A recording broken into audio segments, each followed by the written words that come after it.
The Handkerchief by Great 78.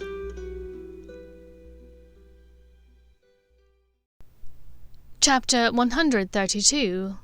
Duel with the Drunkard, the devastating Divinator, the double agents' detour.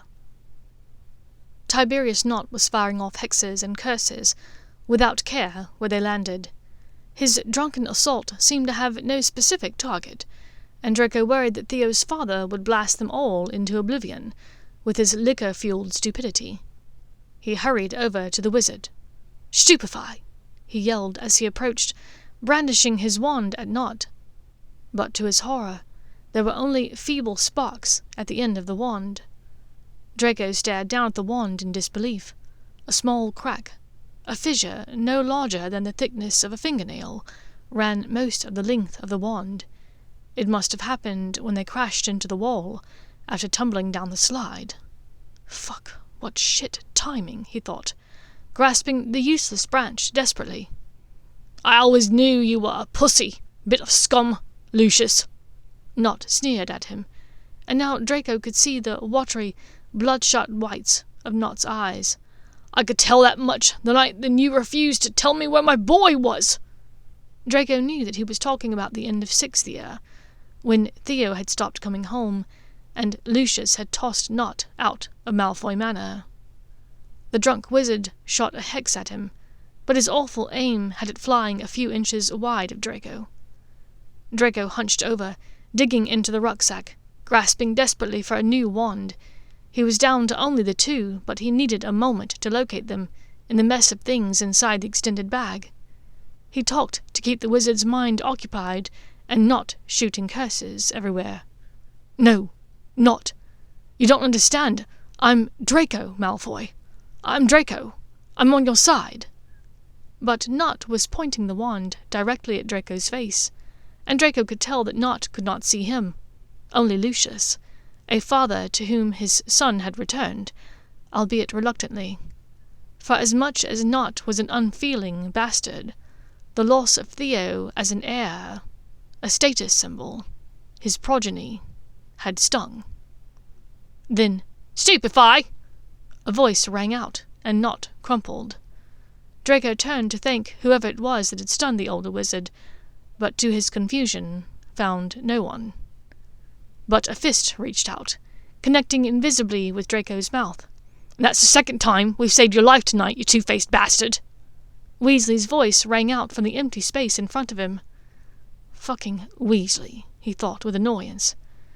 Draco finally located the wands in his rucksack, and, withdrawing one of them, hoped that it would suffice. He hurried to the wall, planning to take stock of the situation, when a scream from below chilled him to the bone. "No!" It was Hermione. Draco hurried to the banister of the balcony, looking down in time to see Hermione blast Greyback off his feet, where he crashed into the entrance hall staircase landing.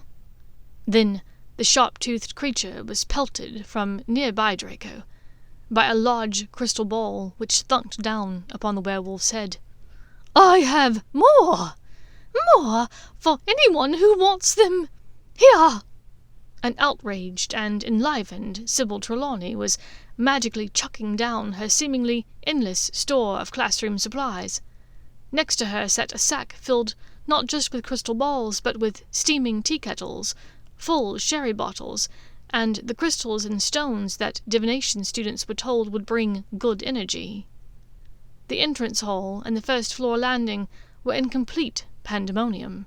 At least 50 fighters, Death Eaters, Ministry officials, Dumbledore's army, and the Order of the Phoenix were all dueling, though through the haze of dust and smoke and spell work, it was impossible to say who had the upper hand. The large front doors buckled, then burst open, allowing a horde of spiders to skitter across the stone floor towards the fighters. Everyone, friend and foe alike, shrank away from them, some turning their wands uselessly on the tough exoskeletons of the creatures. Hagrid appeared from nowhere behind Draco, clambering down the stairs and shouting, "Don't hurt him! Don't hurt him!" The half-giant raced to the acromantuli, swinging the pink umbrella which concealed his wand, trying to deflect the spells, but to no avail. Within a matter of seconds, the huge wizard was out the door, borne away by the monsters he was trying to save. Draco was swept up by a feeling of sadness. He knew the older wizard was tough, knew he was made of sturdy stuff, but fighting between 16 and 21 acromantuli and their murderous children would be difficult. Draco fervently hoped he'd be okay. Then Potter was streaking across the entrance hall and down the front stairs, screaming for Hagrid. From Draco's higher vantage point, still on the first-floor landing, he could just make out Hagrid's head bobbing along atop the spiders, attempting to talk to them as they crossed the twilit grounds to return to the forest. But where were Hermione and Weasley? Draco scanned the crowd, not finding them. Then he half ran, half slid down the stairs to the ground floor. He skidded past Greyback's slumped, bloodied body. It was impossible to tell if he was dead or not, but Draco stepped down hard on the beast's wand, just in case, rather enjoying the feeling of it snapping beneath his feet. He peered all around, searching once again for his witch, but she was nowhere to be found. He moved to the front doors and out onto the steps, scanning the twilit grounds for her. There was no one resembling Hermione, Weasley, or Potter. He turned back into the entrance hall, searching for her again, but they were gone. Ducking into the broom cupboard that he'd hidden in with her during 5th year at Valentine's, he took out his handkerchief, unlocking it quickly. "Vinca Major! Are you okay? I followed you down to the entrance hall, but I've lost you. I'm going to try and find Theo and Blaise, and see if they're all right. Please, be careful wherever you are. I love you." He spoke the locking password, Granger, then reached into his trouser pocket. As it happened, the first coin he withdrew was Snape's coin. Draco remembered Potter saying that Lucius had been sent away from the Shrieking Shack, looking for Snape, on behalf of Voldemort. Where had Lucius gone looking for him? Draco had a fleeting moment of disquiet. What would happen if he and Lucius crossed paths in the fight raging out there? He was saddened to realize that he had no idea where his father's mind was.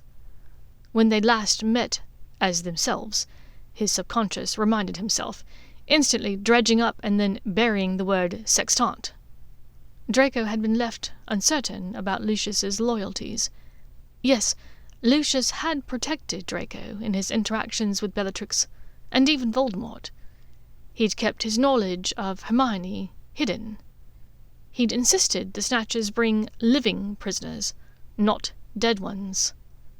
But he'd been willing to hand over Potter to the Dark Lord. Draco had no idea what Lucius would do if they saw each other now.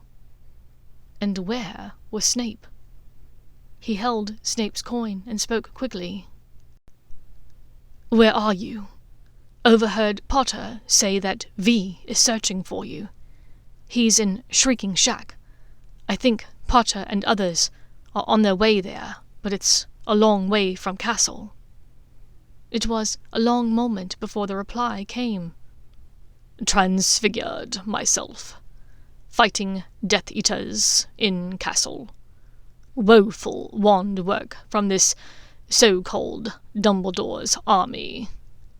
P knows shortcut to Shack, but I will fly there." Draco asked a bit angrily, "So that's all you've been doing, this whole time?" The answer appeared haltingly on the coin. "I've been looking for Potter. Must speak to him. Hopefully alone.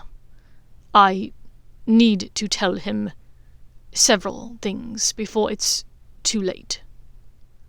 Draco had a feeling that the details around Dumbledore's death and the circumstances of the sword were likely some of those several things. It would be a tense conversation, to say the least. Potter would not want to hear any of it, and might not accept it even if Snape were to tell him. Add to this the fact that Voldemort was seeking out Snape Specifically, that was never a good thing. Draco inhaled a deep breath and answered back, "Good luck to you, Professor Snape. I've been honored to fight alongside you." There was a long pause before Snape answered, "And you, Draco." He replaced Snape's coin in his pocket and took out the ones for Blaise and Theo. Holding them both, he spoke. "Where are you? I'm in the entrance hall." Theo's reply came in seconds. "Nearly back down to the 3rd floor. Shit is crazy here. Colin got separated from us. Come, if you can, by defense classroom." He wrote back, "On my way." Draco stepped out into the furor of the battle. He helped Dean, who appeared to be fighting an Imperious ministry worker, then raced up the crumbling main staircase.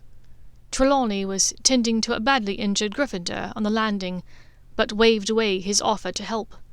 The girl's curly blonde hair made him think inexplicably of Weasley, and a moment later he realized with shock that it was lavender brown. The library had set up its own defenses, as books were slung by invisible hands at Death Eaters. He nearly ran past a soot-covered Colin Creevey, who was battling Marcus Flint. As Draco approached, Flint was knocked unconscious by a particularly large tome. "Good Godric! They're like ninja throwing stars!" Colin laughed in wonder. Draco laughed with him, relieved to see that he was still all right. Draco towed the hefty book closed, unsurprised to see that it was Hogwarts, a history. "I've no idea what a ninja throwing star is, but I'll take your word for it," Draco answered. "I'm going up to the defense corridor to join up with Theo and Blaise. Want to come?" "Nah, unfortunately we all got separated a while back, but me and a friend of mine said we'd fight together. I'm hoping to find her. She's the one that told me about everything happening back here in England, and I just lost her a little while ago. I'm heading to the front lawn. There's a little bench near the front steps. That's our meet-up spot for when we're separated." Colin smiled and blushed a bit under his soot stains. Draco gave him a lopsided grin. "Good luck, Colin," he said, holding out his left hand to grasp the other wizard's shoulder. Colin returned the gesture. "You too, Draco." With that, he hurried down the main staircase to the entrance hall. Draco began mounting the stairs to the 2nd floor, jumping out of the way as Aberforth charged by him, leading Hannah Abbott, Ginny Weasley, and Angelina Johnson as they dueled a handful of snatchers and Death Eaters. Draco cast a Protego Proculus on the group, then sent a tripping jinx at Jugson, allowing Angelina the pleasure of stupefying the Death Eater where he lay. Moaning Myrtle floated mournfully out of her lavatory door and smiled broadly as she spotted Draco. "I've been waiting for you to come back. What have you been doing lately?" the inquisitive ghost asked. "Trying not to get killed, Myrtle," Draco said between gritted teeth. In spite of his frequent workouts, he was winded. The air was thick and heavy with soot, grime, and debris. It was a challenge finding a bit of clean air. "Well, you know you can stay with me if you do, or maybe I can stay with you. If you die, try to do it in the prefect's bathroom. They have the loveliest toilets, and I'll be in to pop in whenever I want." Myrtle smiled widely at this idea, and Draco reminded himself that, no matter what, he should not approach any bathrooms in the school, lest it was literally the last thing he did.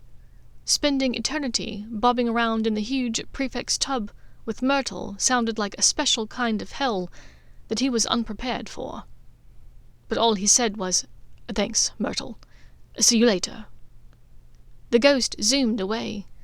Behind him, Draco heard a gush of water hitting the stone floor outside the bathroom. "Take that, filthy fathead!" Draco turned to see a Death Eater slip in the water as he tried to run around the corner. Smiling at the absurdity, Draco took the stairs to the 3rd floor, 2 at a time. But when he rounded the corner and turned right towards the defense classroom, The smile fell away quickly at the sight in front of him. 6 Slytherins faced each other in the middle of the corridor, wands drawn in a standoff. Violetta had a bloody gash on one cheek, and Blaise was favouring one leg, but Urquhart and Theo looked ready to storm the shrieking shack itself. Across from them stood Avery, who had spent all year in the potions classroom with every one of the students against whom he was now facing off. And next to him, a defiant look in her eye, wand drawn and hand shaking in fear, was Pansy. "Lower your wand, Theo. You too, Edwin," Pansy said in a low voice. "Please, don't make me hurt you too." Draco now saw blood pooling in the sock on Blaise's foot, and it dawned on him that it must have been Pansy's curse that had done it. Blaise, meanwhile, was slipping sideways, leaning onto Violetta's shoulder for support. "Gonna cut one of us, too, huh, Pans? Gonna aim for the throat this time," Urquhart said in a carrying voice. "I guess all those months spent together meant nothing to you, did they?" "This is war, Edwin. If you've chosen the wrong side, I can't help you. If the tree is diseased, it must be trimmed to get rid of the dead weight." Pansy snarled the words at her former beau. Draco recognized the phrasing from Voldemort, spoken to Bellatrix about her family tree on the gruesome day of Charity Burbage's murder. "We aren't dead weight, Pansy. We were your friends," Violetta pointed out to her. "That was before you became blood traitors," Pansy spat out. "Is that right, Avery?" But Avery was silent for a moment too long. Pansy turned to look at him, an incredulous look on her face. "Avery!" Urquhart and Theo took the opportunity of her momentary distraction, moving away from Blaise and Violetta to draw away her fire and attack. "Stupefy!" they yelled together, but Pansy parried the curse easily. "Crucio!" she yelled, and Urquhart doubled over in pain. Theo and Violetta attacked non-verbally, but Pansy dropped the torture curse and erected a shield charm, then a curse that blasted both of them backwards. "Bombardia!" Pansy screamed, and Violetta and Theo fell unconscious. It had all happened in a matter of seconds. Draco's Protego Proculus was a moment too late. Blaise and Urquhart were knocked back as well, but still cognizant, though both in extreme pain. Pansy screamed first at Blaise, then at Urquhart. "Incarcerus! Defendo!" Whips like magical ropes sprang from Pansy's wand, binding the hands and feet of Blaise. The rope around his ankles was immediately soaked in blood. Draco charged closer and mirrored the curse, aiming it at Pansy. In a matter of seconds, the ropes had bound her hands and feet as well. But all of it was too late for Urquhart. At the utterance of her curse, the wizard's hand went to his throat, clutching it tightly. Blood first seeped, then fairly gushed from under his hand, spilling quickly from between his fingers. He looked with horror and desperation, first at Draco, then at Blaise, and found the look mirrored back in both wizards' eyes. Draco rushed to him, holding him by the shoulders as the boy fell sideways. He rested Urquhart on the ground, holding his shoulders as they heaved, then relaxed. Urquhart's eyes continued to look at him, but they no longer saw him. He was gone. "Ah, Draco! Another blood traitor to join our happy little crew. When the Dark Lord gets his hands on all of you, you will all suffer so much worse than this. He will torture you. He will make you wish you had died here tonight." Pansy, though bound on the floor, was relentless. "Avery, kill these blood traitors, now." Draco, still holding the shoulders of his dead teammate, turned to look at Avery. Avery's wand wavered in a way that looked quite familiar to Draco. He saw it in his own hand, on the astronomy tower, a year ago. He had seen it in dark arts classes from many students who had not wanted to do what they had been instructed to do. Avery! I said, kill them! What are you waiting for? Pansy screamed at the man. But after a moment, he lowered his wand. No, he said simply. What do you mean, no? Pansy spluttered. She fought fiercely against the magical bindings of the ropes at her wrist and ankles. She groped wildly for the ground for her wand.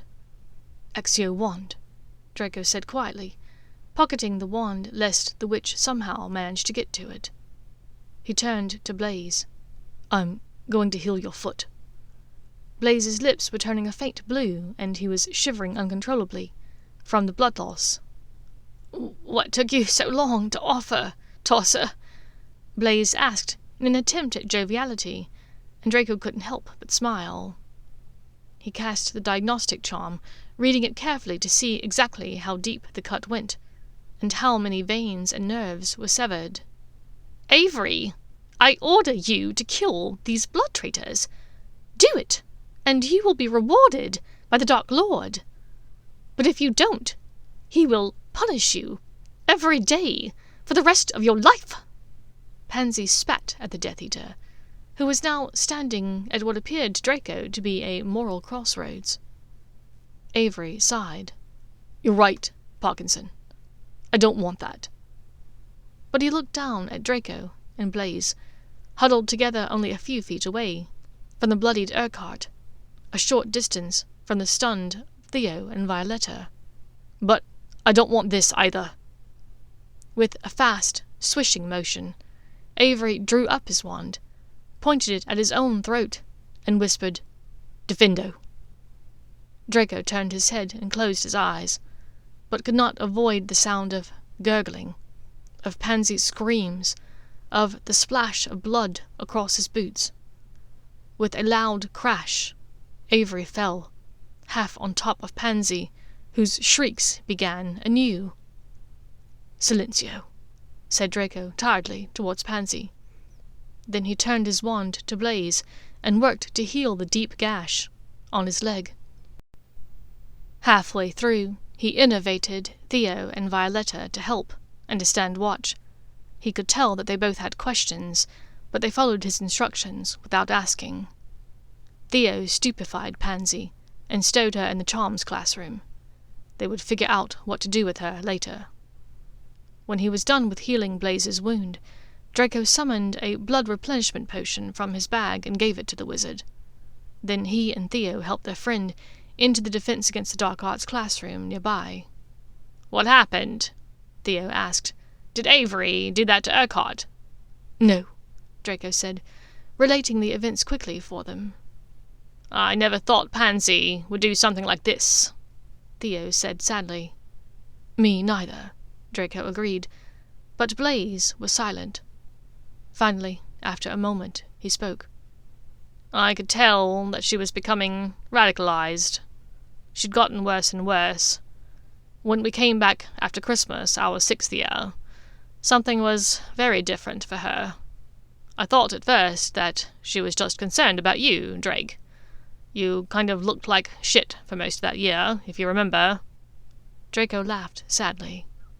But I did not realize what it was until we returned from Easter this year. Suddenly her thoughts were on Potter. It seemed to be bordering on obsessive. I didn't know where it came from, but it was intense. Draco nodded. I think she grew quite close to Bellatrix over the last several months, and Bellatrix was badly tortured after Potter escaped. Violetta stood. I hate to go and leave you, but I promised Colin that I would meet him near the front doors if we got separated. Perhaps he's already there. The witch swept from the room quickly, leaving the 3 wizards a bit stunned. Huh.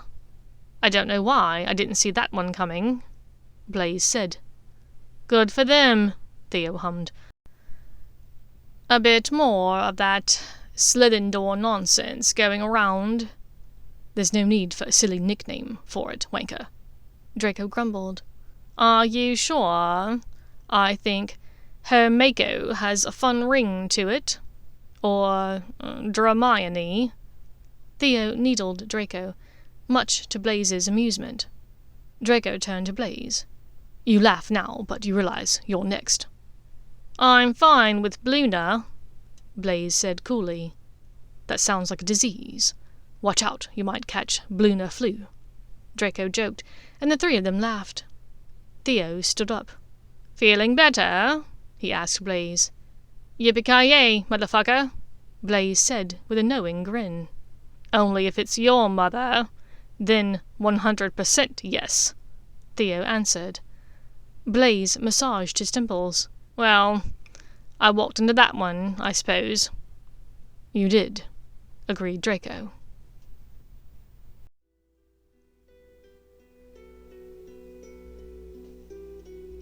Thank you for listening to this chapter of The Handkerchief by Great78.